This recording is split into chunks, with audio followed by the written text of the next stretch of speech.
Hey friends, it's Awkwardly Random with Cinthya and Michelle, where we talk about random topics. Anything and everything awkward is on the table, so let's dive right in.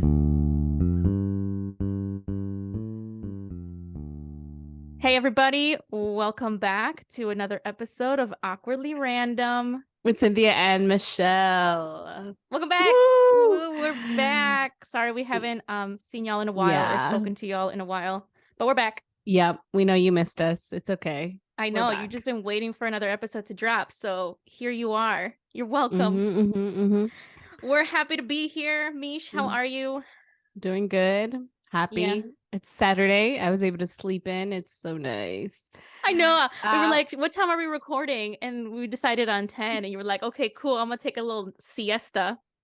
For real. I was like, it was 8. And I was like, I'm tired. I want to go to sleep. So yeah. But that's early. What time did you actually, what time did you wake up this morning? At 7. Oh, okay. So it wasn't even, I was just kind of like still asleep. And I was like, I should sleep more. Yeah. My body was up at 6:30. Oh wow. Yeah, my body just naturally wakes up because I'm establishing this routine. So my body just like woke up even without the alarm. I don't know. Something weird is going on with my alarms too. Like I put them and they don't go off when I like put them. Or maybe I'm just so tired that I don't hear them. I don't know. But I didn't hear it and I just woke up earlier than expected, but it's okay. I do remember when I lived with you, I could hear your alarm go off for 5-6 minutes. Like, is she gonna is she alive in there? Is she gonna turn off that alarm? Do I have to go in there? Yes. Okay, so I'm the type of person where like I am either a very light sleeper or I'm a very deep sleeper, depending on like how my week has been or how my day went. And in general, like I'm very bad at sleeping. Like it's always hard for me to get to fall asleep. Like I have a certain position, a certain like environment I need to be in. Like it's just hard for me to fall asleep. And when I do, it's either I wake up really easily or I just knock out and it's like, bro, are you okay? And I've had people wake me up because they've heard my alarm. It's so embarrassing. It's you, Rebecca. Remember when you used to live with Rebecca? Jesus, my sisters, my mom, like literally everybody are like, bro, your alarm. And I'm like, I know. Okay, but Michelle, what kind of alarm do you use? Like, do you use those obnoxious like horns, the ones that are like meant to really startle you to wake up? Yeah. Okay. I use those that. Don't work? I mean, sometimes it does, sometimes it doesn't. But the thing that I learned about myself is that I had to buy an actual alarm clock because my phone is not going to cut it. Yeah. So the obnoxious ones definitely on my phone. Yeah. But on my alarm clock, I use a variety in case I don't like wake up. So I'll start with the soft one and then I'll go to like when I really need to wake up, it's like blaring the it's like evacuation mode type of thing. Oh my gosh. So yeah. Hey, do what works best for you. I know, yeah. But usually I wake up startled in the morning. Yeah. At the best, but yeah. Jesus and me have gotten used to it, so yeah. Yeah. Yeah. Okay. I'm a very light sleeper. I hear everything. So yeah, I know. The slightest alarm, will wake me up. So you only have one alarm and you're able to wake up. Well, I'll wake up, but I won't actually get up. So I'll snooze it because I'm still tired. But I do hear it. It does wake me up. Yeah. But nowadays, I mean, so I work from home and Jasmine works in person, and so she has to actually get up and get ready. So I kind of just get up whenever like she's kind of up, or she gets up and then she gets ready and then she wakes me up. So she's kind of my alarm. Nice. That's always good to have another person to wake you up. But sometimes I snooze her too. I'm like, okay, later. later. Give me like 30 more minutes. For real, that's funny. So yeah, anyway. But good. Glad you're doing well. It is Saturday. It's very sunny here. I'm good. Happy that it's sunny and that it's warm. We finally got like a little patio balcony set thing, like 2 chairs and a little mesita.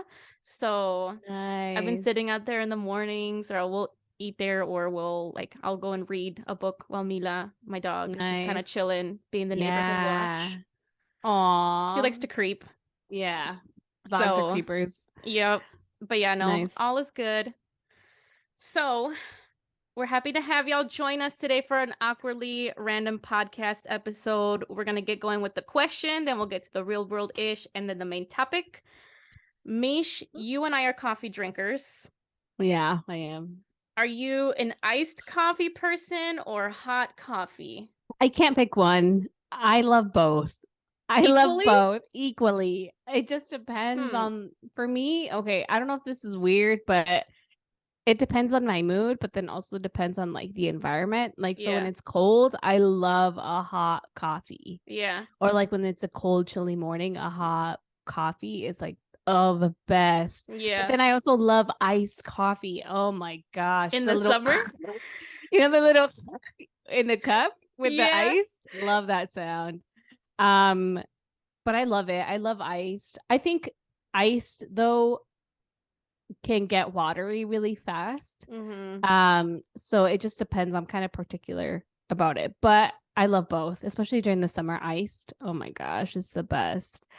But I limit my coffee consumption to 1 cup a day, which I'm pretty good at keeping. I've never gone more than 1 cup. Oh, that's a lie. I've done twice, but recently it's only been 1. So yeah. What about you? What's your preference? Or if you were to choose, or can you even choose? So I do love both, but even in the winter time, I will order an iced coffee. Really? It'll be -7 degrees, and I'm in the drive-through at a Starbucks or Dunkin' or whatever the fuck, and I will get an iced coffee. Oh my God. I don't give a fuck.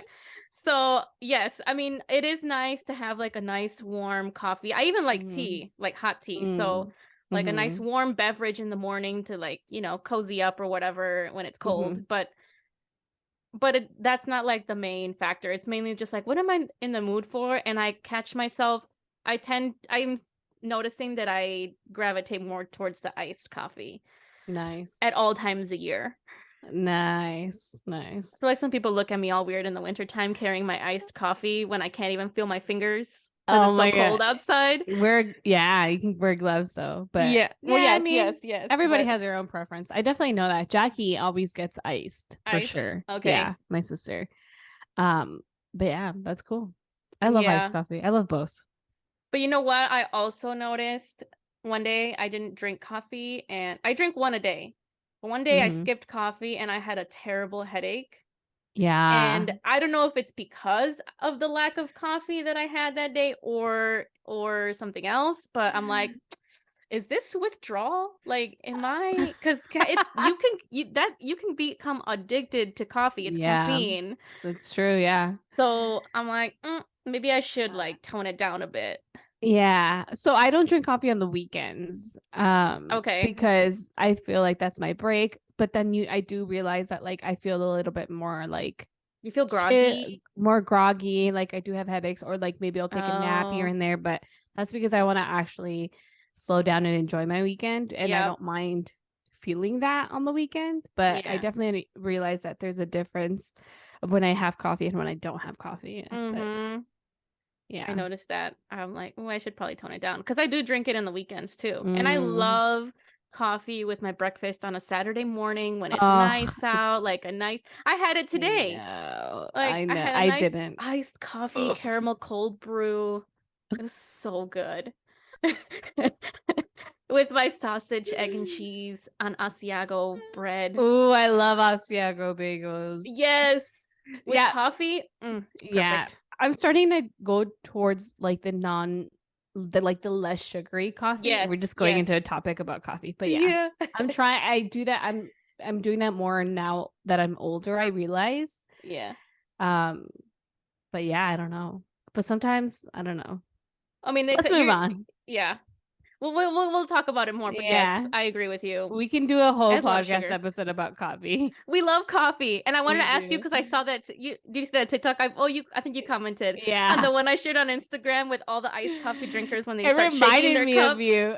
I remember because when we used to live together, you drank a lot of coffee, like a lot of iced coffee too, in particular, always. Like I don't think I ever saw you drink a hot coffee. Yeah. Except maybe like, I don't know. It was but always iced coffee, I remember. And then we would be like, Remember when we would drive in your white in the little car? Yaris? Yeah, Yaris. Yeah, I remember this. I would shake it and then drink it. I know. Yep. Oh, so good. All right. Anyway, let's move on. All right, let's move on. Let's move on. Yeah. Real world-ish. Yeah, real world-ish. Okay. What's happening in the world? So I live in Wisconsin, and we just had an election earlier this month. Yep. For the Wisconsin Supreme Court, and Judge Janet Protasewicz, I hope I'm saying that correctly. She's from Milwaukee, I believe. Ooh. She won the Wisconsin Supreme Court race, essentially flipping the court to liberal control after 15 years of it being under Republican control. So this is, to me, it's a pretty big deal. It is. And so let's hope this is going to bring some positive changes, particularly around abortion rights and district legislative maps. Mm-hmm. I read somewhere that Wisconsin has one of the most gerrymandered. It's one of the most gerrymandered states in the country when it comes to drawing district maps or whatever. And then also after Roe v. Wade was overturned back in last January last year, Wisconsin went back to they reinstated an abortion ban that they had a long time ago, which made it illegal to pursue that procedure, and then if unless it was deemed medically necessary to save the patient's life, the mother's life. But basically, providing an abortion is currently a felony, punishable by 6 years in prison and a fine of up to $10,000 in Wisconsin. Mm-hmm. So that could all change with Judge Protasewicz now in the Wisconsin Supreme Court. So big deal, big news. Make sure we highlighted it. Yeah, they really flipped it, and they were going literally against someone that was super conservative, anti-LGBTQ plus, anti everything, basically. Anti-abortion, and so that's really good news. I'm really happy. I hope to see some sort of change because of this.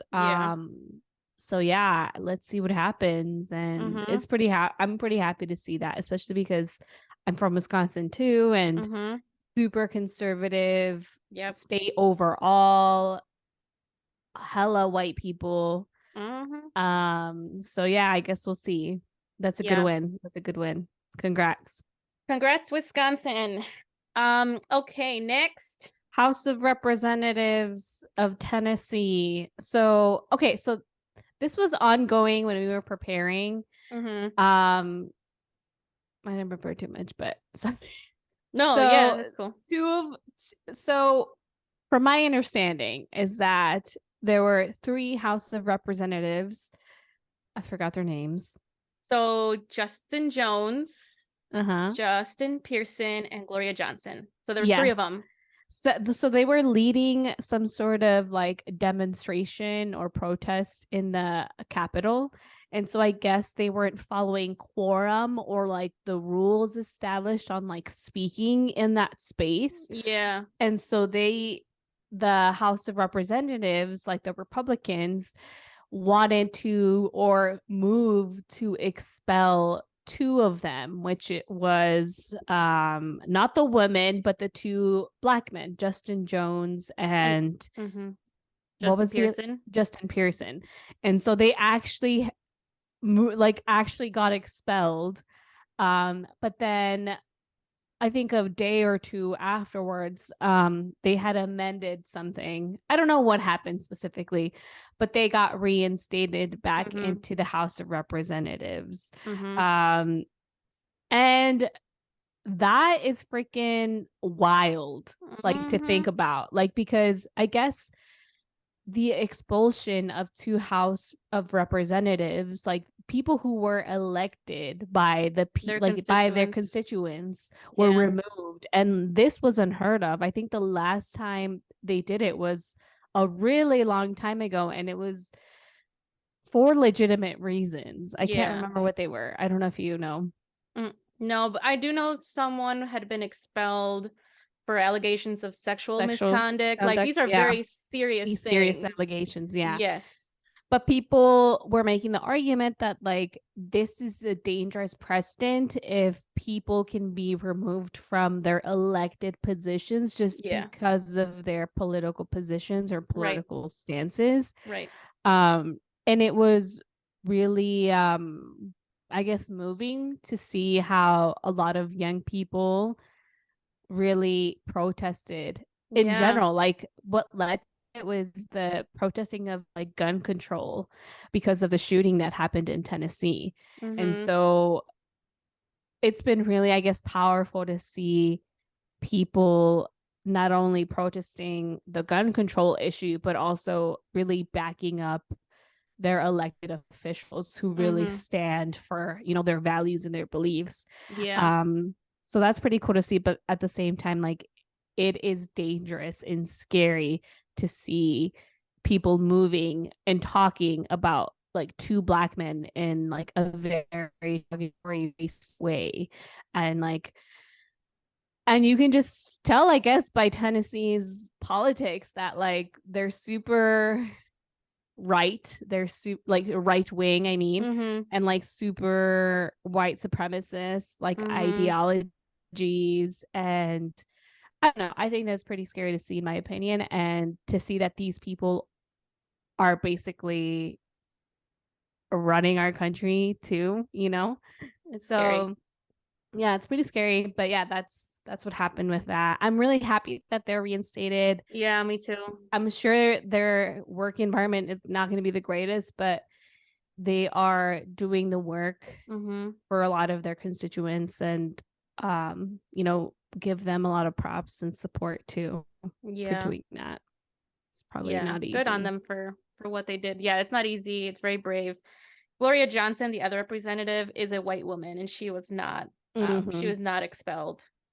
So that just says, that says another thing. So much. But also, like, so the protesting happened days after the mass shooting, like you said, in Nashville at an elementary school. And it's just like baffling, I guess, to me that these lawmakers in Tennessee prioritized so much of their time on expelling or punishing, their other lawmakers, when I feel like while ignoring what happened just like a week or so before that at an elementary school. Like it took off all the attention from the mass shooting, and the media started to focus on what's happening with the representatives, in the House of Reps in Tennessee. And I'm like, okay, we're taking away time from what, like, we should be focusing on what literally just happened at a school where kids lost their lives. And we're over here focusing on, punishing other lawmakers for protesting, when the lack of gun control and like gun reform that is needed to prevent what is happening all over the country. It's crazy, man. It's a mess. And speaking of mass shootings, there was another one just recently, also in Louisville, Kentucky, at a bank. I don't know too many details about that, but I think the shooter was an employee there, a former employee at the Old National Bank in Louisville. Yeah, he worked there. Yeah. Do you have any more details on that? No, not really. Not just the fact that he used to work there. And I think his roommate had called to warn his mom that he was going. And so she informed the police about it. Oh, okay. And that I know that, I guess, a couple or a few people were killed because of that. Yeah. That's terrible though. See, like this stuff is happening, and like, we're having hearings about TikTok and hearings about, expelling lawmakers. I know. I don't know. Living in a mad world. It's a mad world. That's what it is. Yeah. All right. Let's move on. Sorry. Another disgusting story. Oh my god. I can't even talk about it. I mean, it's not okay. So the next one is the Dalai Lama. Recently, there was some sort of event or press or something where a little boy came up to him and asked him for a hug, and the Dalai Lama asked him for a kiss on the cheek and then a kiss on the mouth, and then literally disgusting, took out his tongue and asked the little boy to suck his tongue. What the fuck? Disgusting. Oh my God. I want to throw up right now because this man and just the audacity, and people were commenting like how, you know, he was so comfortable doing this in front of like cameras and people. Like I can't even imagine what he does like in private. You know what I mean? If he's so comfortable doing this, I don't know. That's just allegedly. I don't know what he does, right? But this is what I'm saying. It's just disgusting to me. And I don't know. The fact that he has so much, like the position that he is in, definitely people look up to him. People put him on a pedestal. People like see him as like a god, like almost a godly figure too, because of the religion. And this isn't to come at like the religion. It's just mostly like people in these positions of power are human and can use it to manipulate and control people. And we have seen this not only in this, but also in the Catholic Church. We talked about it before when we were prepping, like priests, people in the Catholic Church use these positions to take advantage of people who are vulnerable. And it's not okay. And another scary thing about that, well, okay, first of all, that all of that is disgusting, and I cannot believe I hadn't heard about it until you told me, and I was like, what? Yes, yeah. What? And he what issued an apology saying that, I don't know, like his apology, I don't even remember, but it was not even okay. Okay, and then apology, and then people move on, and then it happens again. Yeah, like it's just a cycle. But what was I gonna say? I lost my train of thought.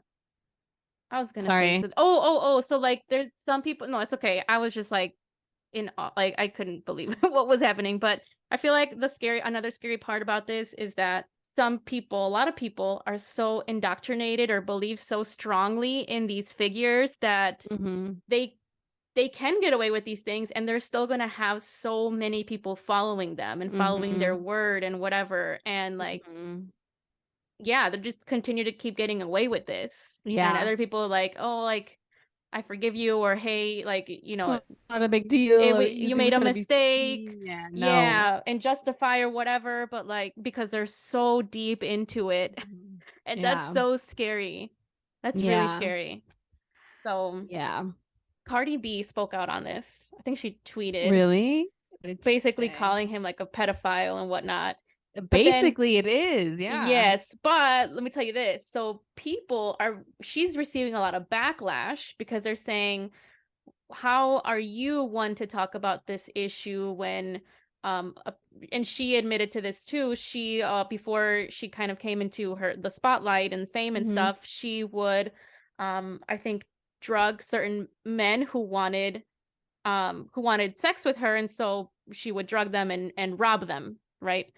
But that's like, so she did that, right? And so now people are saying, who are you when you're also a predator? Like, you drugged men and robbed them. Like, why are you commenting on these things? And she made a video basically doubling down, like, I am not a fucking pedophile, and I will speak out on these things. I don't give a fuck what you have to say. And so, but people are bringing that, like, her past into this, saying like, you shouldn't have an opinion on this if you also, you know, preyed on men. Yeah, it's different though. But they're so different. Because they're different because there's different, like, they are inherently, like, the power dynamics are there. Like, there's no way that you can get around that these are authority figures, especially in their respective religions or structures that they're in. Like, they are inherently more powerful compared to like Cardi B. And then also, like, I'm not saying what she was doing was okay, but they were men and these are kids. Like, kids are different. You know what I mean? Like, kids are vulnerable. Kids, I don't know. I just hate anything that has to do with like the mistreatment of kids or children, just like in general, all of that. Like, that is not okay. Mistreatment and abuse of people who are very vulnerable. Yeah. So honestly, I'm on Cardi B's side, and I'm glad she spoke out about it because she has a big following too, and like she had a lot of influence as well. And Yeah. Anyway, disgusting. Yeah. Disgusting. Let's move on to something cool, something fun to end the segment. This also happened in real life, in real world. We went to go see Aly and AJ in concert separately. Ooh, so you saw her a few days before I did. Yep, in Minneapolis. No, I saw them. Oh yeah. Was it the day before? No, 2 days. I saw them on Thursday. Or was it Wednesday? I don't remember. But I saw them here in Minneapolis, and Cinthia saw them in Madison. Yeah, they were so good. They were good. I loved it. It was fun. They brought me back to my childhood. Same. I was like, oh, this is the best. And their music, their new music is really good. Yes. Yeah. I like the whole like indie vibe. Like it's just like a good vibe. They are good vibes. They just seem like really wholesome people too. And really about their music. So I really appreciated that. It's so cool, like, because they're sisters, and you could tell the love they have for one another, and it shows in their music and in the way they perform. And they would like look at each other and sing to each other and play whatever instruments together. And like, it was just a fun night. Yeah, it was fun. I liked it. No. Did you get any merch from them? No, it was too pricey. I didn't get any merch either. I didn't want to stand in line. Was there a big line to get merch? Yeah, for mine. Oh, it was. Shoot. Okay. So yeah. But no, I mean, I also didn't want to spend that much money either. So yeah. But I wanted their vinyl. Oh, really? Oh, I would love that. I wanted a tote bag or like a tea. Yeah. But, we used to order them online. You know, they have a shop. So yeah. I might. I was considering it. Yeah. We'll see. Anyway, so that happened. It was great. It was good. If you like Aly and AJ, let us know. If you like any particular songs, let us know. What's your favorite song? So, I like a lot of their songs, but Potential Breakup Song brought me back 15 years to like however old I was.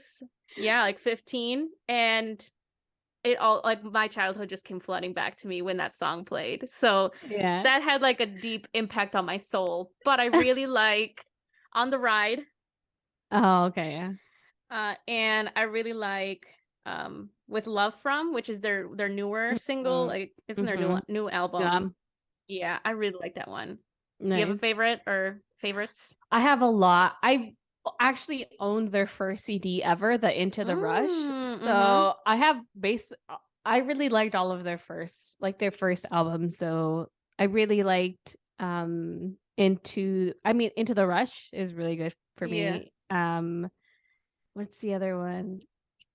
On the Ride, but then also In a Second. There's a song called In a Second, and No One. No One, yeah, I like Love No One. Those. And then Out of the Blue, I don't know. I just like a lot of their songs. Basically, we love all their music. But I really love Division, and I like the fact that they played it live. Yes. I prefer Division over like Potential Breakup Song. It's more of like I don't think it's like really underrated song. Yeah. So Division is really good. Yeah. And then I would love Slow Dancing. Me too. Like I think I'm gonna dance to that at my wedding. Oh. So Slow Dancing. And then I really like the With Love song too. So yeah. All of those are good great. music, yeah. We love really them. Good. Okay. Comment if you like Aly and AJ and what songs you like from them. For real. Let us know. Let us know. All right, so main topic, we're going to talk about marriage, polygamy, monogamy, jealousy, all of that, part of the human condition, human nature. I feel like we can all kids. I feel like we can all relate in some sense. I like how I forgot kids. It's because I don't have kids. I don't either. That already speaks volumes. Anyway, so, excuse me. So I have been reading this book called The Weirdest People in the World. Let me make sure I don't like mess up this title. It's called How the West Became Psychologically Peculiar and Particularly Prosperous. It's this thick ass book, like 500 something pages, came out in 2020, and it's by a Harvard professor named Joseph Henrich. He's like in a bunch of podcasts that I listen to, so that's why I started to kind of like research him. But basically he looks at like history, psychology, economics, and how we evolved as a human species and in different ways. And one of them was marriage and monogamy and things like that. So then we just started getting into a conversation, like Michelle and I, in prepping, like, what are we going to talk about? And we ended up talking about this. What is monogamy? Are we monogamous? Why are we not married yet? And things like that. And we're going to talk about it. You know, we'll do a deep dive. Yep. So let's get into it. So with that, let's talk about marriage. Woo! We are not married. We are not married. I am not a married person. Same. Do you plan to be at some point? Yes, I do. Oh, okay. So I think so. I don't know, I guess. Well, we'll get into it. I was just curious, but no, yeah, I do. Do you? Yeah, I think so in the future. I'm not like in a rush, but I would like to get married. All right, so let's backtrack a little bit. Culturally, how do you feel like our how do you feel like our culture sees marriage? Or like, do you feel like, are there any expectations for people like us to get married? You know, where you just turned 30, I'm approaching 30 in a month. I know. I was like, okay. I'm not 30 yet until I'm 30. Yes. I think culturally, because we both are Mexican, both of our parents were born and raised in Mexico. Yeah. So we're the first people in our families, I guess, born in the United States. So culturally, as Mexicans, yes, I would say there is a cultural expectation for people to get married, or if they're in a long-term relationship, to eventually get married. Because I do see, like, I don't know, I think our culture can be a little hypocritical in general, where they're like, we need you to be married, you know, we need you to do it through the Catholic Church, because Mexicans are generally all Catholic. I know there's like here and there people are different, but generally it's majority is Catholic. So yeah, I mean that there's that expectation, I think. But personally, like with my family, I didn't feel that. I don't feel that pressure or that expectation. I mentioned this before, but my parents are divorced. They got separated when I was like 5. And so for me, marriage was never really like, I never was like, nobody in my family put that expectation on me when I was younger. But I see, like, not my immediate family, but folks outside of my immediate family that are still family members ask me, extended family do ask me, like, are you gonna get married? When are you gonna get married? Like, hey, you're 30, what are you doing? And I'm like, I know. It's not your business. Or wait, like, Mish, quick question. Let me just ask you real quick. Sorry. Have you been asked that before you met Jesus? And then no. Or also so more so now that you've been with Jesus for a while. Okay. Yes. Because my family, well, okay, so there's different types of people in my family. There's people who got married young and had kids young. There's people who haven't gotten married and just have kids with people, but they've been with their partner for a long time. And then there's people who are single in my family and just recently started getting married. And then there's, I guess those are the options. But for me, I never was asked, oh, do you want to get married? When do you want to get married? Like, I never even thought I was going to I never thought I was going to get married. Right. Like, that was not a thing for me. Like, having people, like parents who were divorced, like I was like, oh, I still don't see marriage in the way that like a lot of people see marriage. Like, because marriage, and maybe it comes like through my parents being divorced and then going to law school and learning about like the beginnings of marriage and like what it means. It's like, it really is more of like a contract and the benefits given to you by the government, but a lot of people also view it like a very spiritual connection. And that's pretty interesting. I don't know, like, I like I don't know, like I don't have that same view of marriage as like most people. You know how like most people are like, oh, like I thought about my wedding when I was younger. Like I knew what colors I wanted. Like I was never like that. You know what I mean? Yeah. I was never asked about that. Like getting married was never a goal, and it still isn't really a goal to me. I don't see it as like a life achievement either. Yeah. You know what I mean? Like how most people do. Mm-hmm. But yeah, I guess that's, what about you? So like I know we grew up in the same culture. Like, what was your upbringing like about like marriage? Like, how did you see that growing up? Were you asked that at a young age? Are you asked that now? How does that make you feel? What do you think about it? Yeah. Culturally, I mean, I agree. I mean, we grew up within like the same culture, Mexican culture, Catholic culture. Yes, that was culturally, that was expected of you. Like you get married, and you get married, not only do you get married, but you get married kind of young so that you can have kids, right? And like, move on with your life that way, build your family and whatnot. My immediate family, I grew up with married parents. They were married for 20 something years. And so all my life I grew up with my immediate family, which was my two parents in the same household, and my siblings and myself. So I saw that, but I was never like really pushed for, pressured, or really asked like, hey, are you going to get married, or like, what are your plans, or what do you think, or anything like that. The main focus was for me to go to school. So when my mom registered me for a people program when I was like in 6th grade, she's like, I want you to continue your education and go to school and go to college. That's what we moved here for a better life and to give you opportunities that I never had as a kid. Yep. So like that was the push that I was given, is like, you got to build yourself up here and go to school. Have a career. A career. Yeah. And be independent for me. For me, it was always like, yeah. Sorry, go ahead. No, go ahead. What were you going to say?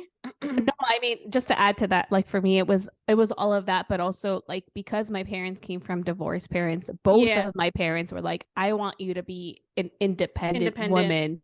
I want you to be able to like have your own career, have your own money, have your own everything. Not just from my mom, but from my dad's side too. Like they really wanted all of their kids, all of their kids, there's only 3 of us, all of us to be that way, to be self-sustaining, to be self-reliant. But yeah, go ahead. Sorry. Yeah, no. And so I had that same experience, and it wasn't that I was being pushed away from marriage, because I feel like you can have both. Like you can be independent and self-sustaining and also get married. Yes. Like, yes. I don't understand why there's like a either or, like a binary. Everything seems to be a binary when I don't think that's how it should be. But anyway, I digress. Yeah. So like, it wasn't that like they said like don't get married, but the push was more so, the focus was more of like go to college and whatever. And I would say from my extended family, I would get asked, because I was still single like throughout high school, most of my basically, all of high school. Same. And like middle, like I was in even most of college, so I was single for a long time. And then people would be like, or more specifically like extended family, relatives, not in my immediate family. Have you met someone? Are you dating? Tienes novio, right? Y el novio pa cuando? It's like that cliche like question that we get asked or whatever.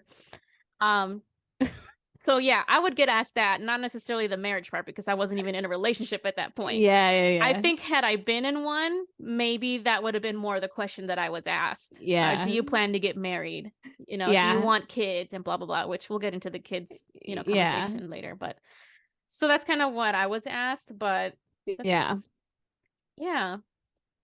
what I was pushed for. But I'm in no rush to get married. Yeah. I do want to get married, but I can wait a little bit. So do you get asked that now because you're in a really serious relationship with Jasmine?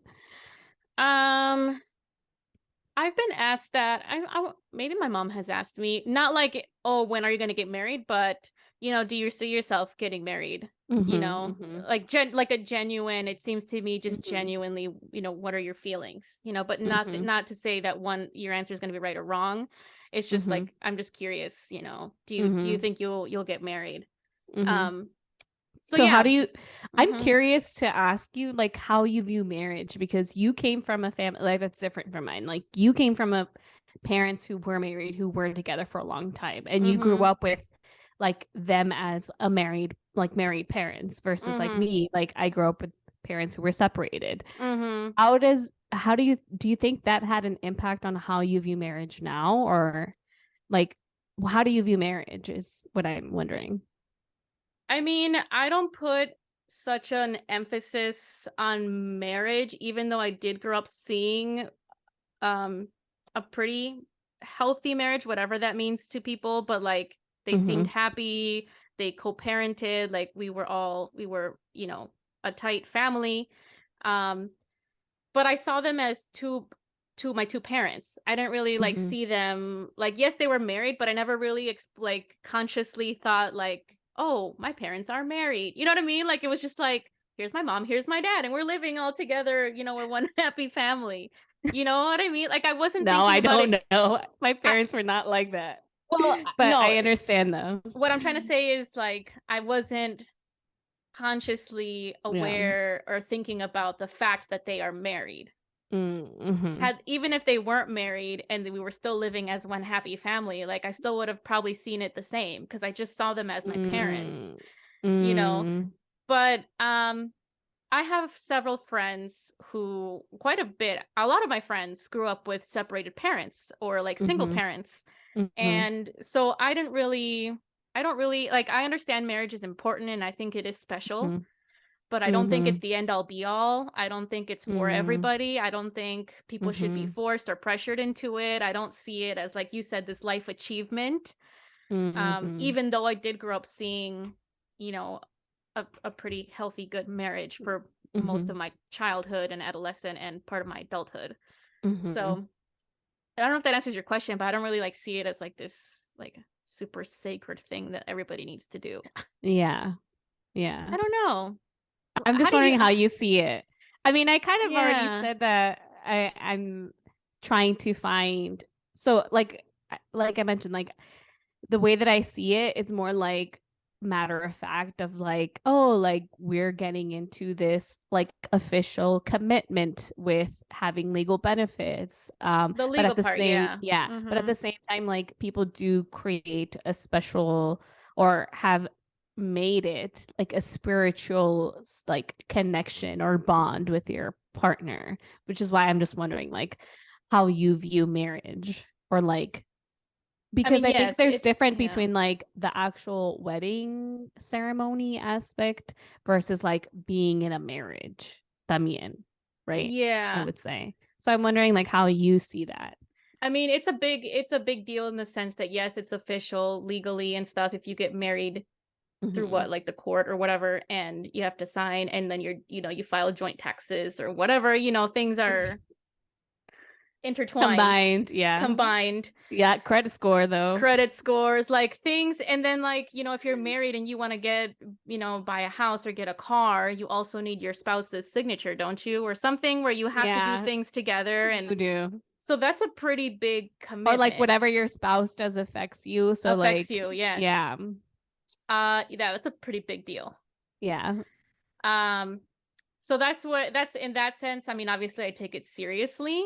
At the same time, I think there's a very big taboo around divorce.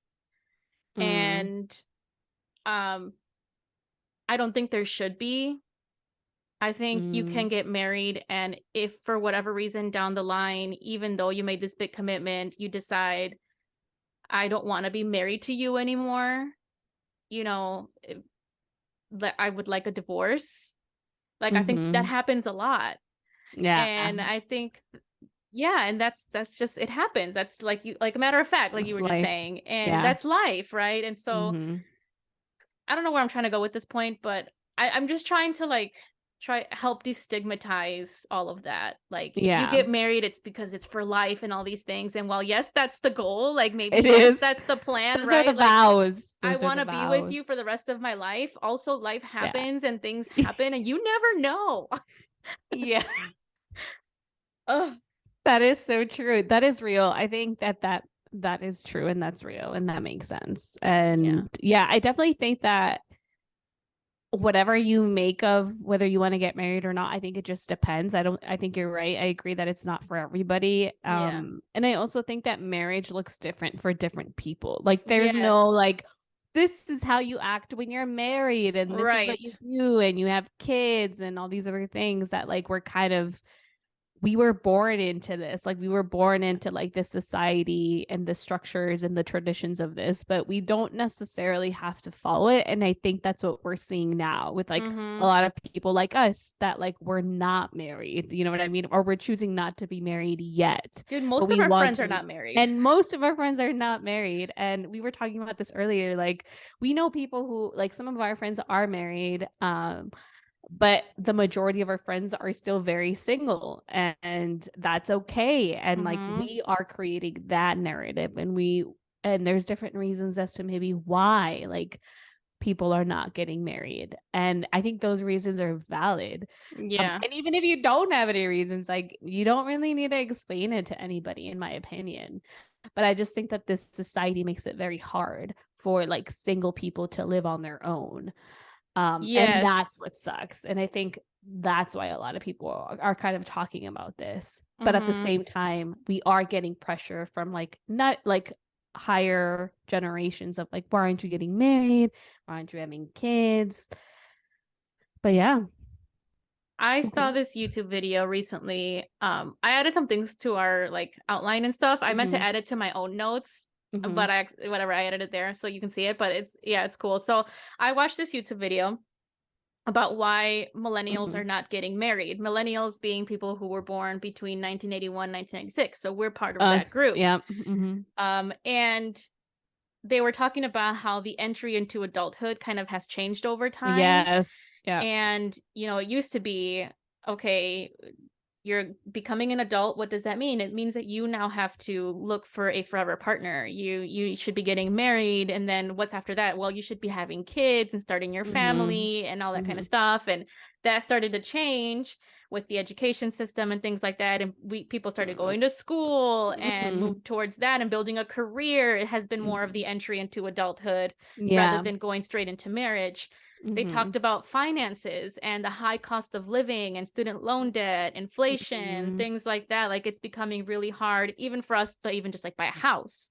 Right. And so sometimes it makes more sense not to get married for certain reasons, like when they talked about student debt. I think there's the individual income based driven payments that you can do. I don't know if you can do that if you're married, because now you're combining another income. Or like people qualify for certain benefits on their own. Then when they get married, it's a combined income and they don't longer qualify for those benefits.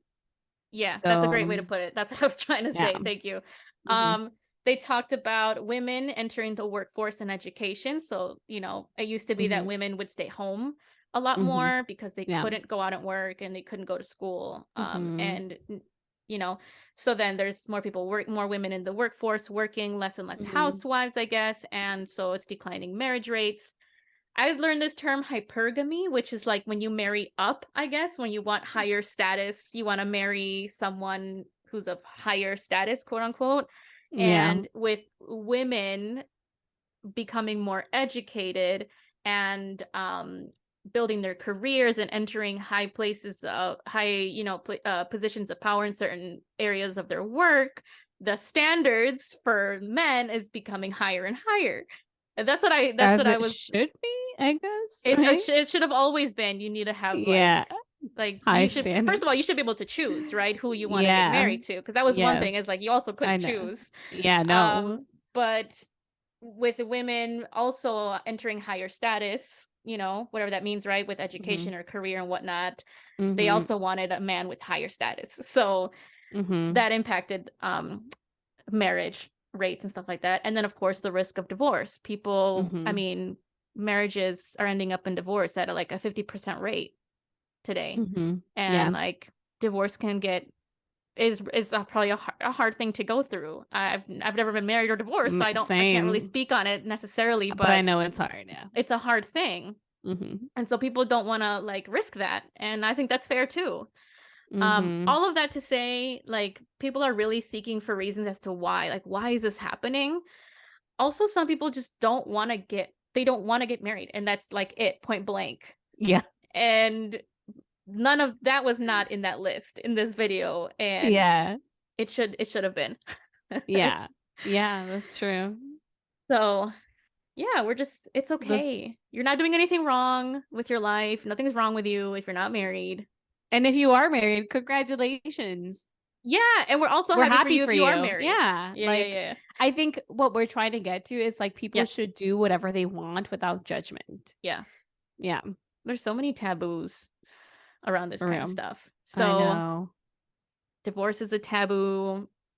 Do you feel like societally we place a taboo on divorce? I don't think we do anymore. Or culturally, or in any way? I'm not married. Maybe it'll change once I'm married, or if I'm married, maybe I'll feel that. Yeah. But like I said, my parents are divorced. A lot of people in my family are separated or divorced. So seeing that, I don't see it as taboo. I think it makes sense that like if something doesn't work out, then it just doesn't work out, and it's healthier to leave than to like stay in an unhappy, toxic, or whatever the situation may be, marriage. So personally, I don't see it as that, but I can see how like as a society, if you are married, that there would be of a taboo, or maybe like a great shame and guilt of your marriage not working. I can see that, but I don't know. I'm not married. I don't know, but I can see both. And I guess it would just depend on someone's experience. Yeah. I didn't see a lot of that growing up, like in terms of separated couples or divorced couples. I'm more closely how do I say this? I'm seeing it closely now with certain things in my family, and there are moments where people will talk and it is seen as this like, don't talk about it, but also talk about it behind the person's back, like about their relationship, and like what the heck, why are they getting a divorce, and like it's none of your business. But also like I'm seeing some of that guilt and shame that you were just talking about. And I don't think that's okay. I don't think people should be judged. I think to do a divorce probably is really hard. You probably aren't doing it like on a willy-nilly, just like, hey, I'm like, it's you know what I mean? And it's expensive. It's a lot of money. Yeah. Unless like you come to a really good agreement and, you both can work through that really easily. But it's pretty hard to do that. Yeah. But also, and I guess I was talking also about like emotionally hard. Like, I don't think people are just saying, waking up one day, oh, I'm over this, let's get a divorce. Like, I feel like if you're married to someone and you married them out of like true love or whatever, I don't think it's that easy to just be like, no judgment. Some people are like that. But I feel like that's like a small percentage, it seems. But the thing is that you're coming to the thought that like people get into marriage because they love each other. Not everybody gets into a marriage because they love each other. Not everybody, but I think a lot of people do. Okay. I think there's a lot of people that get married because they love the person. I think, right? I don't know. I could be wrong. That's kind of like my perception. So. Yes. I guess that's a better way to say it. I would hope so. And if that's the case, I would think logically that it's not that easy to just come to the decision that you want to divorce the person. If you really I think in general, them. Just anything like that. Or like a breakup, but like, divorce is also pretty big in the sense that you were married and you were tied to them very intimately, and, with this legal way too. And you're going to have to cut that off. And it's going to be, you might have to fight for some things. Who knows? It can get really stressful and very difficult. So, but I've never experienced it, so I don't know. I think it can get messy. Something that I heard and that I mentioned to you before is that like the person that you marry isn't the person that you divorce. Yeah. And I've seen a lot of messy messy things, but I'm not going to open up about it, but we can just move on. Is divorce a sin? Because we grew up Catholic. We grew up in a Catholic culture, in Catholic families. Like, you're just not supposed to, right? Isn't it till death do us part?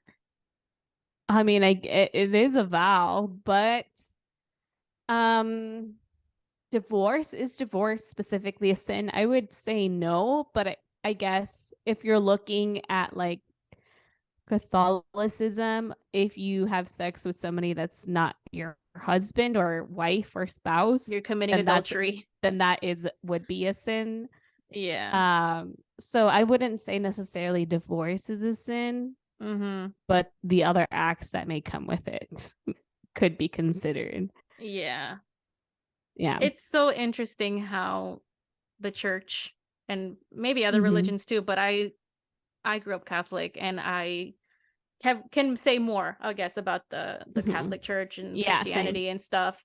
How much influence they have on marriage and families and divorce and monogamy and things like that, and how you're supposed to marry one person, and how marriage needs to be between one man and one woman, and they have all these certain, stipulations around marriage and stuff like that. Yeah. I don't necessarily subscribe to them, but a lot of people do. Yeah, all same. Right. I don't agree with any of that. Yeah. When it comes to, well, in general, I don't like the Catholic institution. Yeah. I don't like everything else about it. And yeah, I think it's a way I think Catholicism and religion and our government use it as a way to like structure us and structure our society. And you can see that was implemented, and anything outside of that is non-traditional. It's like not viewed as okay. And I think that we're, as a society, I'm hoping that we're moving against that and moving to like being more open to differences and going outside of the norm, I guess. But yeah, I think you're right. I think people use Catholicism and religion, and that's a way to like also have people remain or do certain things when it comes to marriage. Yeah, I mean, it affects your psychology. It's in the book that I was reading, like the way you think and view certain things, and how a lot of Catholic people view marriage and divorce and stuff like that. And they have a certain way of looking at it. And if somebody does something outside of that, people have stuff to say about it. Yeah. But in general, we are all sinners, I guess. Yeah. You're looking at it that way. Deal with it. We're all sinners, I guess. All right, let's talk about kids. We do not have kids. Yeah, we don't have kids either. So we're not married and we don't have kids. And these are the topics we're talking about. Do you feel an expectation to have kids? Do people ask you? Yes, I feel an expectation now that I'm 30. So is it more because of age, or also because you've been, again, like with your boyfriend for an extended period of time already? Like it's been years that you've been together. Yeah, it's both. Yeah. I think but it's mostly about because Jesus and I have been together for a long time. Okay. And don't get me wrong, I want to be married. I want to have kids. It's just, I want to do it on my own time, on my own terms. I don't want people to tell me what to do. Yes. And that's more of it. I feel like more of it comes from like me trying to be rebellious and be like, no, you can't tell me what to do. And I think I've always had like that spirit in me. You know what I mean? So the fact that people are telling or like saying this to me now makes me want to do it even less. Oh man. But yeah, and I do want to have that, and I do want to do that. And his and I, we come from like similar backgrounds with like separated parents or like being raised by single parents. And so we know like what it takes kind of for us to create the sort of relationship that we want, and the relationship and the lifestyle that we want to live, and the what we want to bring our kids into. And like, You know what I mean? Like we're pretty serious about that because of how we were raised, and I think like the lack of sometimes structure that wasn't our parents' fault or our mother's faults. Oh my gosh, I can't even speak. But we were both raised by our mothers, right? And so we saw what it was like for single parents to struggle to raise. And him also funny, like he has three other siblings, and I have two other siblings. And so we saw our mothers being single mothers and seeing what that's like, and we know what it is to like have not one parent in the household. So then we want to be like, the reason why we are taking our time and doing it on our own terms is because we want to do it when we want to do it. And because we've always, or at least I've always felt like these are the norms, these are the things that you have to do. I don't want to be told what to do, but I still want to do those certain things because I have the strong connection with Jesus. I do want to have kids, but I want to do it on my own terms, basically. Is what I'm trying to say. Yeah. What about you? I feel the same way. I feel like regardless of if people tell me, you know, you should be having kids, you're almost 30. If I choose to have a baby next year, it's not because you told me to, right? It's because I felt ready. So like my main reasoning that we don't have kids right now is because we don't feel financially ready to do that, because we have student debt. Jasmine's trying to go back to school. Like we have things, we have some things planned that we want to do first before we have kids. Yep. Same. And so we talk about it a lot, but we do want kids. And I don't know when that's going to happen, but I do see it in my future. But that's more the reason why we don't have kids right now, why I don't have any kids right now. It's not like that I'm just actively trying not to conform for, to people's ideas or pressures or notions. You know what I mean? Like it's not an act of rebellion or anything for me, at least. Yeah. It's like, if I'm going to have a baby next year, it's because I wanted to and not because you told me to, Yeah. And that's what I mean. Yeah, exactly. So and that's kind of how I feel. And I'm like, you're not going to be raising my kid. I'm going to be raising my kid. So I'm going to decide when I'm going to have my kids, And also, like, I feel like a lot of women don't talk about this. And I don't know, maybe I'm one of the rare ones that like is really scared to give birth. Same. Or like, just like, I don't want to do it. Like, I don't want to go through the labor process. Yeah, I understand. Like, that's scary.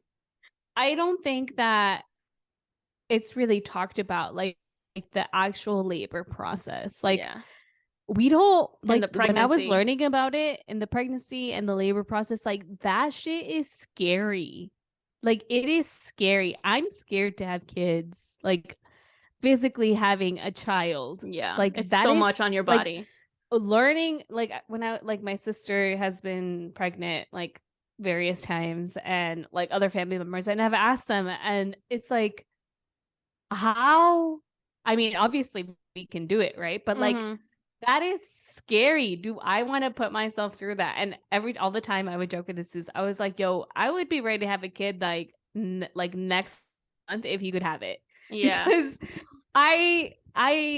it's scary, but like I would want to do it, but at the same time, like, we don't talk about like a lot of the health complications that come with it, or just like the procedural aspect of it, and also like the money aspect of it, and the time and the effort, just not during pregnancy, not only like when you have a kid, but like during pregnancy too. And like that is a lot on our bodies, like for 9 freaking months. I cannot imagine. Like, I'm just thinking about it now, it like freaks me out.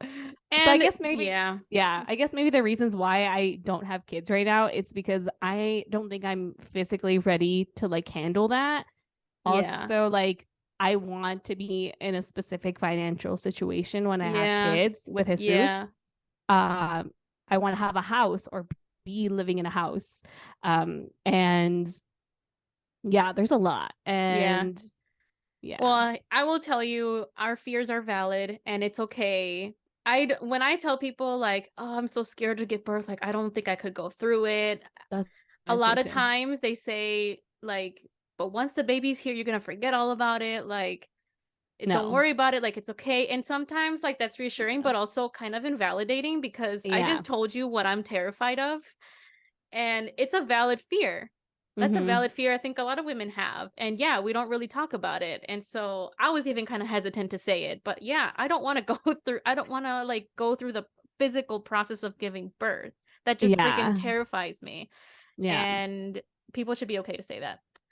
But anyway, I do want kids at some point, and I was talking to Jasmine about it, and we thought like, will she be the one to give birth, or would we adopt? You know, because there's other options too. It's not just, you know, the live, you know, giving birth, but there's other ways to have kids and to build a family. So we know we have options. And true. Yeah, people our age. I have a few friends that have kids, but most of my friends are not married and do not have kids, I want to say. Yeah. I know some of my friends are married and have kids, but the majority. Yeah. Yeah. I have like both. I have like people who are single and then people who are married and have kids. Yeah. But there's not that many people who are married and have kids. But I know a lot of people who are just either married. Or. Yeah. So I guess, yeah, that's cool. Yeah. What you want? We support y'all. We support you, yeah. Okay, we talked about marriage, kids, but there's something else that we don't talk about very much. And that is monogamy. I feel like we are a monogamous society, or we're a society that pushes more for monogamy, and even legally, we cannot marry more than one person at a time. That is true.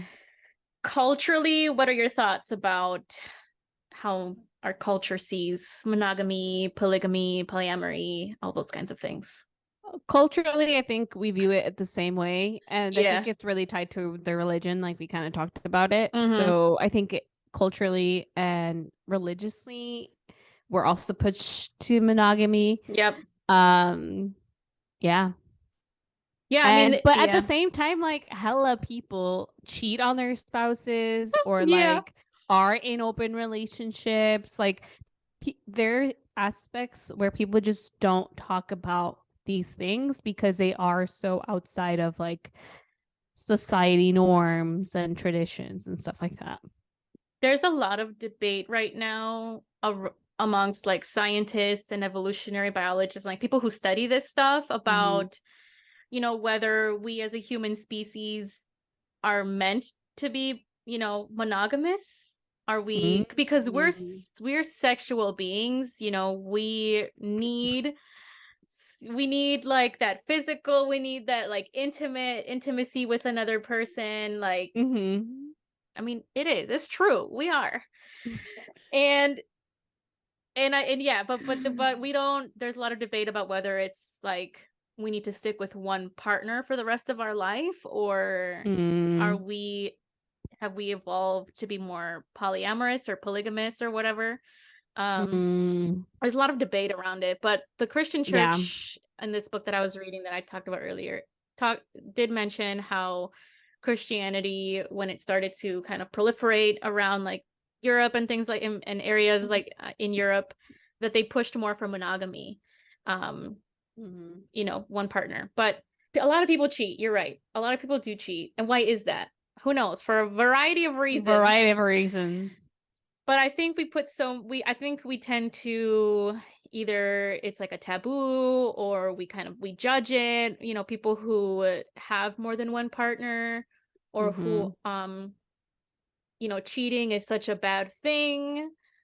And like, you know, they do once a cheater, always a cheater, and like all these things. Yeah. Because we're pushed this narrative that like, once you're with this person, you're with this person. And like, you should be exclusive, and you shouldn't be seeing anybody else, and you shouldn't be sleeping with anybody else. And it's very rigid in certain ways. And sometimes I feel like that even pushes people to cheat more, in some sense. Really? Yeah, because I think like we're so constrained, and we'll talk about like open relationships and things like that, but like I feel like we're again, the binary. You're either single or you're with somebody. And then when you're with them, you're exclusively with them, and whatever that means, right? Emotionally, mentally, or sexually too. You can't have other sexual partners. But what if you do want another sexual partner? You know, what if you do have these curiosities and interests and you want to explore that with other people and you can't? Well, then you either break up with your boyfriend or girlfriend or whatever, your partner, or you cheat. I don't know. That's kind of, I mean, I guess, yeah. The way you put it makes sense. Yeah, I think I just think people should do whatever they want. Yes, I agree. You know what I mean? I personally am in a monogamous relationship. I like being in a monogamous relationship. I'm not even sure if I'm like saying that correctly. Monogamous relationship. Okay, so what does monogamy mean? One person and one person, right? Yeah, one person being emotionally and physically intimate with one person. With one person. And I like that. I love that. I love my partner. And I personally don't want to explore that with somebody else. That's great. Yeah, you know what I mean? So I don't see that, but at the same time, like, I'm not going to judge anyone else who wants to do that. I know there's certain people who want to date other people or see other people or have sex more than one person and all these other things, right? I just don't personally want to do that. But say like, and I know other people who have explored or have open relationships or have more than one partner, and that's cool. I'm not gonna like treat them any differently because of their lifestyle. You know what I mean? Like, if they're a good person, they're a good person. But you know what I mean? I'm not nobody to judge someone on how they want to live their life, and what they want to do or explore. But I personally, that's just not something that I would want to do. You know? Yeah, I actually have thought about an open relationship, and I have the consent of Jasmine to like talk about this too. And I feel like we have such good open communication, and we're so supportive of one another, and there's no like jealousy, I guess. And there's like a lot of trust. I want to say it just feels safe. It feels really safe, and I felt safe enough to even say that to her. You know, that I would be open to doing something like that. Like, obviously we have to communicate and set our boundaries, and we have to both be on the same page, I think, for it to work. But I think that like that should be okay, and people shouldn't be shamed for even being open to something like that, right? And an open relationship, meaning, at least to me, like, you would have different sexual partners.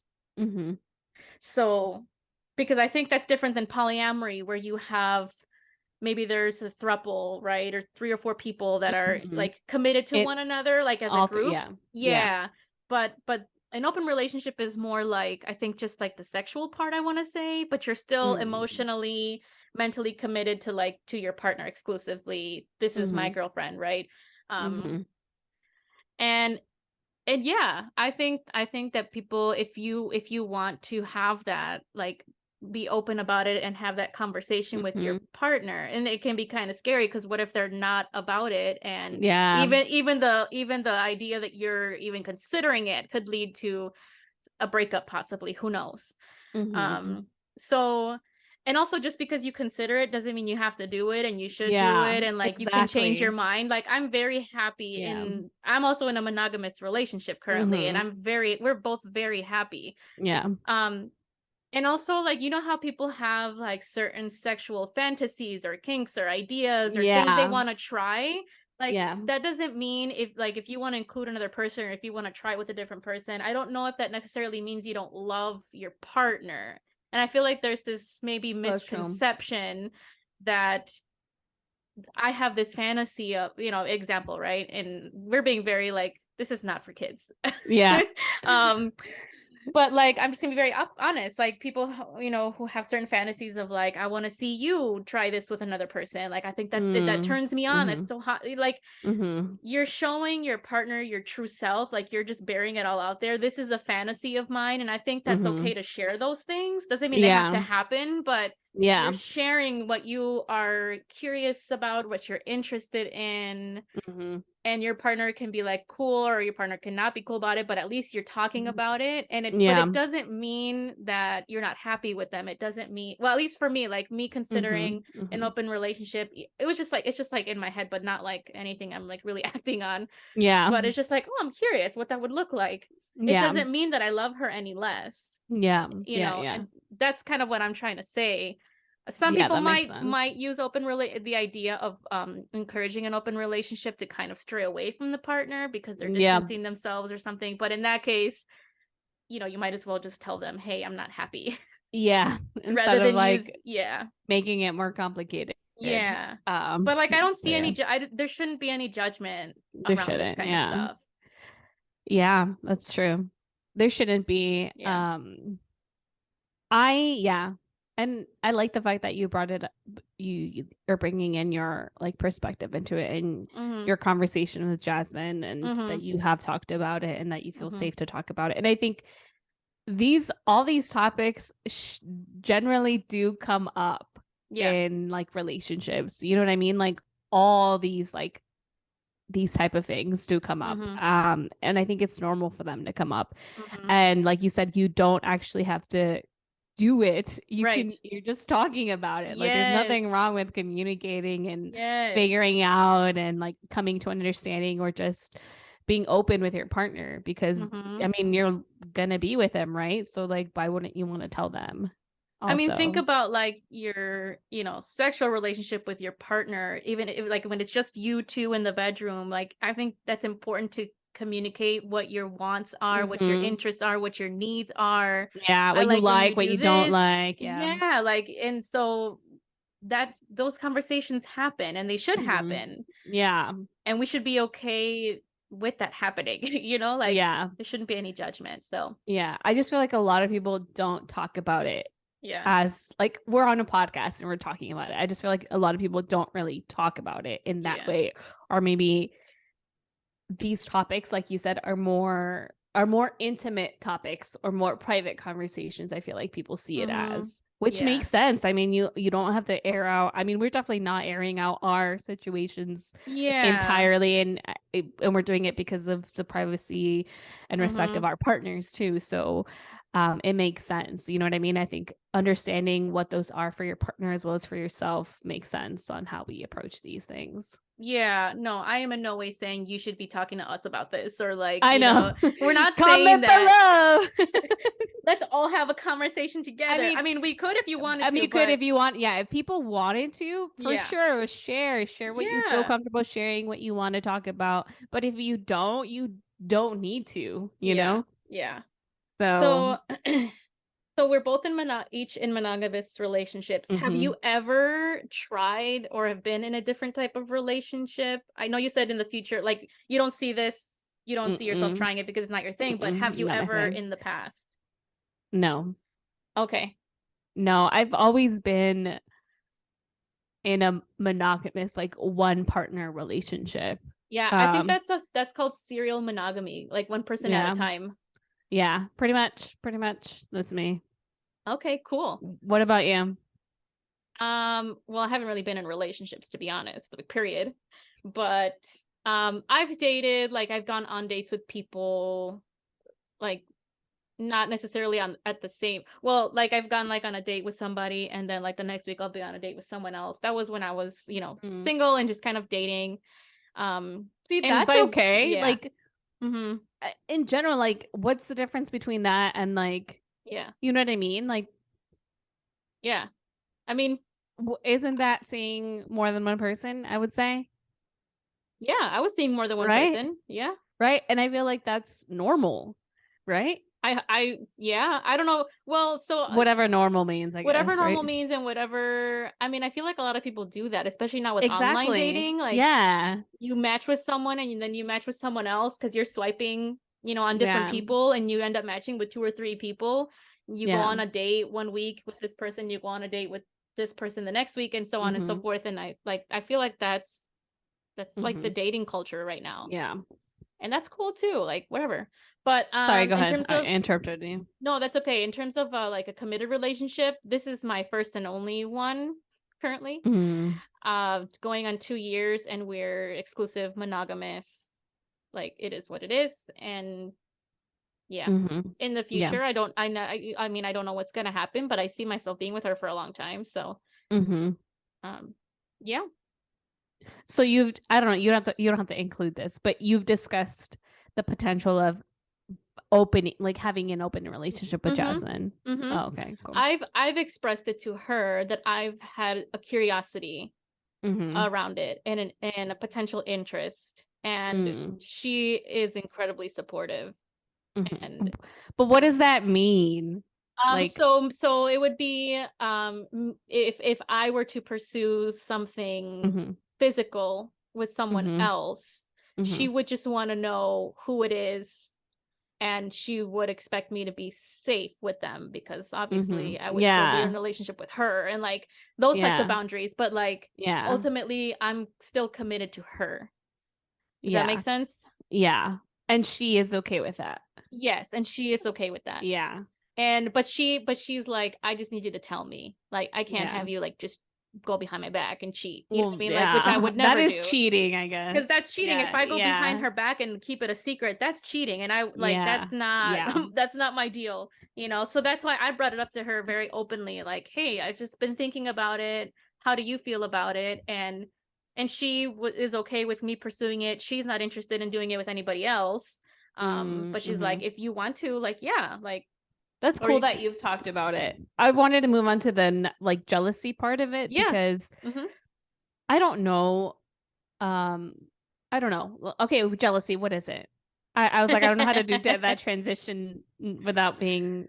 I didn't know how to do that transition. So let's talk about jealousy. Well, because I feel like when we talk about like relationships, or just not just open relationships, but relationships, I think that jealousy does exist even outside of relationships. Like, jealousy is an emotion.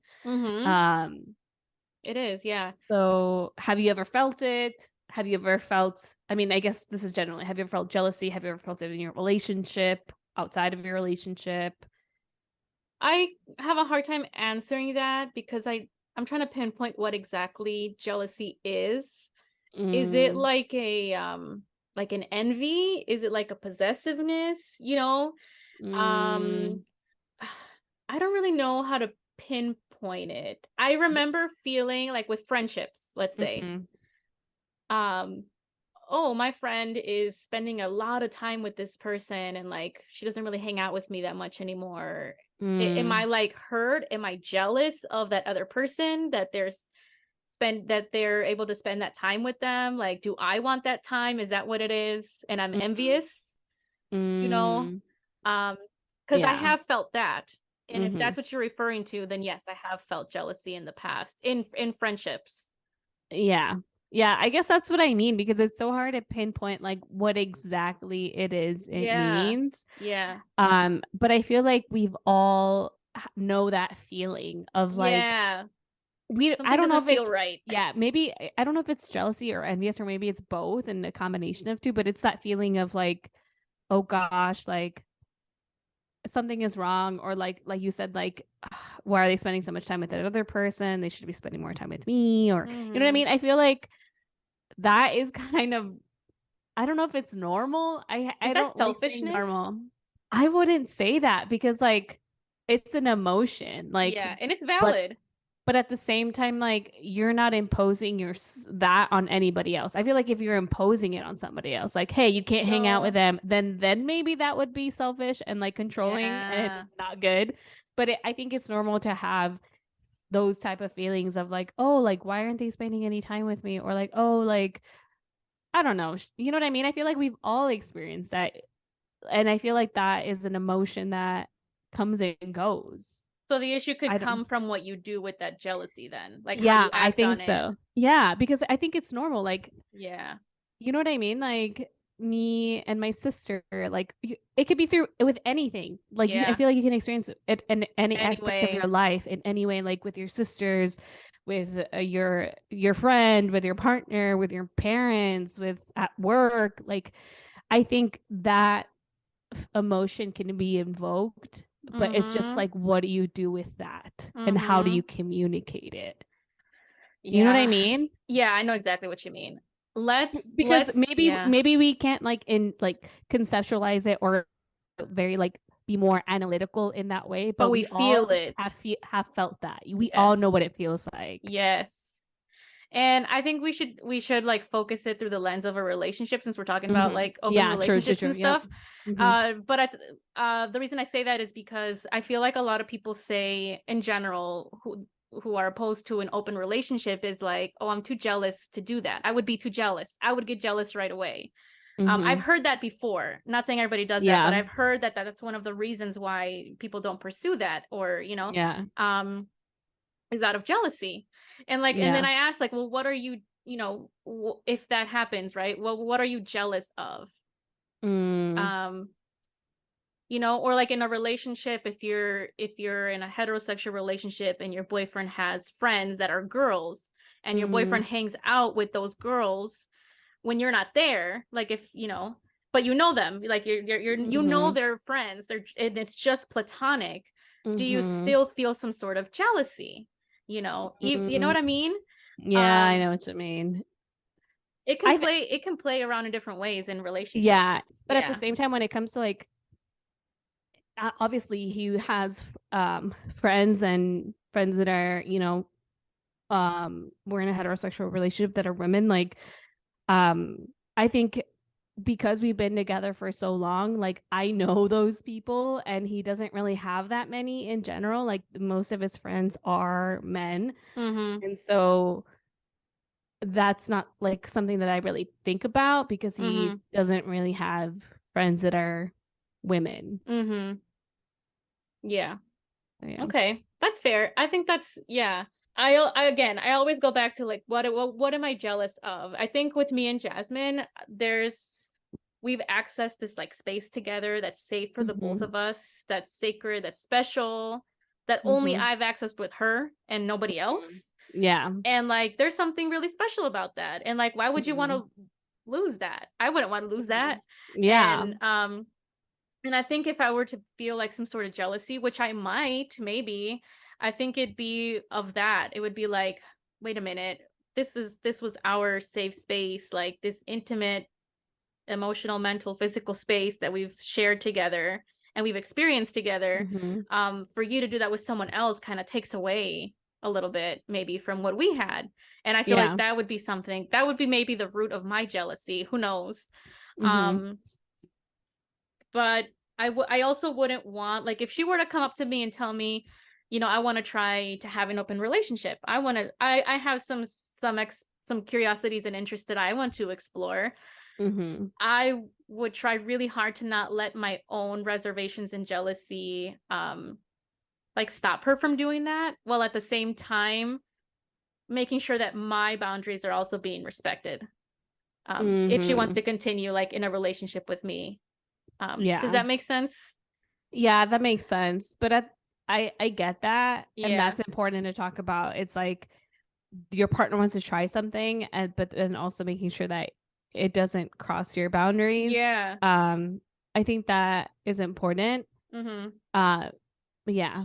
But I feel like I have specific boundaries I've already set that I set for myself, as is set for himself, for us to be in this relationship. Like, I agree wholeheartedly when you're saying like we created like this space for us to be safe and to be together in our true selves, and be together and work at this through life and be life partners, right? So anything, and if I don't know, if this is ever wants to try it, I would hope that he would come and talk to me you first, and like be honest about where he's coming from and what he thinks, and then I can decide whether I am okay with that or not. And if I'm not okay with that, I would also hope to like okay, then maybe, we shouldn't be together, and maybe you should go ahead and explore this on your own, because I'm not okay with that. You know what I mean? And that's okay to do. And it should be good to have that conversation. But the first thing is like having that space to be able to communicate. Yeah. But I think that we're talking about this so like intellectually and like best case scenarios, and like I know a lot of people who are not in the most healthiest relationships, and I feel like people don't really talk about that, or people don't want to talk about like the shit that they go through with their partners. And I don't think people should be going through shit with their partners. That's the thing, but I also, you know what I mean? Like, I feel like we never really talk about like partnership in this way. Like, we're talking about it in like the best case scenario. But I know some messy people. Look, I know jealousy is a very real thing. Yeah. And the issue, I think the problems arise when when you act on jealousy in a certain way to keep your partner when your partner maybe doesn't want to do certain things or doesn't want to be with you, or you manipulate them in some way because you're jealous, and like you start to say things that you don't mean because you're hurt and jealous. Again, like the jealousy, I think the feeling of it is normal. It's human. Like, we feel it. And what you were saying earlier, sometimes we don't even know how to explain it or articulate it, but it's there. And we all know what we're talking about here. And then you like to put that shit on your partner, and like it leads to some really messy things. But then I think communication is super important. Yeah. I still don't think if you're in a relationship like that and it's pushing you to be like that, you shouldn't be in that relationship, to be honest. Like, if you're really going to be acting out like, and you have agreed with your partner that you're going to be in an open relationship and you cannot handle that, you should not be in that relationship. Yeah. Like, or regardless of what. Nah, that's not gonna work out, bro. If we're gonna be realistic, like, you can change your mind. Like, okay, let's try it, but you know what? Never mind. I kind of don't like it. Tell that to your partner. Yes, before walking away. Yeah, but you've already created all that damage. Well, you know that. What was damage though? What was the damage? That person acting whatever, the hypo that you created, that they've been acting out and like saying things that they don't mean and all this other stuff. And like, obviously, you can revisit it and be like, okay, let's not do it again. But there was a lot of shit that did happen in between that. So like, what do you do with that? Yeah. Okay. I thought you were referring to like, you try an open relationship. It doesn't work. Like, you feel like you don't like it. You never mind. You change your mind. You can tell your partner that before. Yeah, obviously. Yeah. Okay. Got it. Obviously, like in this situation too, like there's a lot of shit that happened. You can still work through it. But I'm just saying, like, it's going to be really hard. You just got to know your boundaries, man. You got to know where you draw the line, because you can only take so much shit from your partner, from anybody in life. You shouldn't. You should not be taking any shit from your partner. No shit. Yeah. Set your boundaries. Yeah, but be honest and open. What is hard? Yeah, I want to do more research on this, because I know that there are books and stuff, and it'll be interesting to read on what? More on relationships, on jealousy, on open... everything. Relationships, jealousy, partnership, because I think that a lot of these topics do come up in relationships, especially the whole jealousy part, and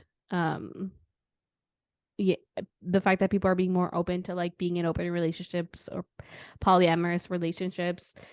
It'd be interesting to see how like people navigate that. How they make that work. And like, do you know anybody who's in like open or polyamorous relationships? Because right now we're not in that. Like, in this whole topic, we're not married, we don't have kids, we're not in polyamorous relationships, we're just talking about this topic. But do you know of anybody who like is in an open relationship or polyamorous relationship? Dude, in my immediate life, like in my immediate relationships, no. I've met people who have been and who've tried it and stuff, but they're not like my friends. I just know people that I've met in my life that have had that, but not really. They're either single or in a monogamous relationship, and that's what it is. You're in either single or you're that. And maybe I feel like a lot of people want to try it but don't speak out on it. because of the stigma maybe around it, or the judgment or the tabooness of it. I don't know. Do you know anybody? Yeah. Okay. I know people who are in open relationships, people who are trying it, people who it hasn't worked out for them. Yeah. Like I said, it's not for me, but it's pretty cool that people are trying it and seeing what works for them. I just know that it's messy. Like, we're talking about, like, yeah, let's communicate. Let's do this. It can get messy. It can get messy, but it also is not going to be perfect, in my opinion, because I feel like the reason why I'm saying like it's not as easy, it's because of the whole stigma behind it. Like, not only do you have to work through the stigma behind it because the society views it a certain way, but you also have to work through it with your partner, because being in a relationship with a partner, it should be easy, and it is good, and it's like you should have good communication, but it also is work. Like, you want to go on dates, you want to build this intimacy, continue to build that, and you know what I mean. So like it does take some effort to be in a relationship.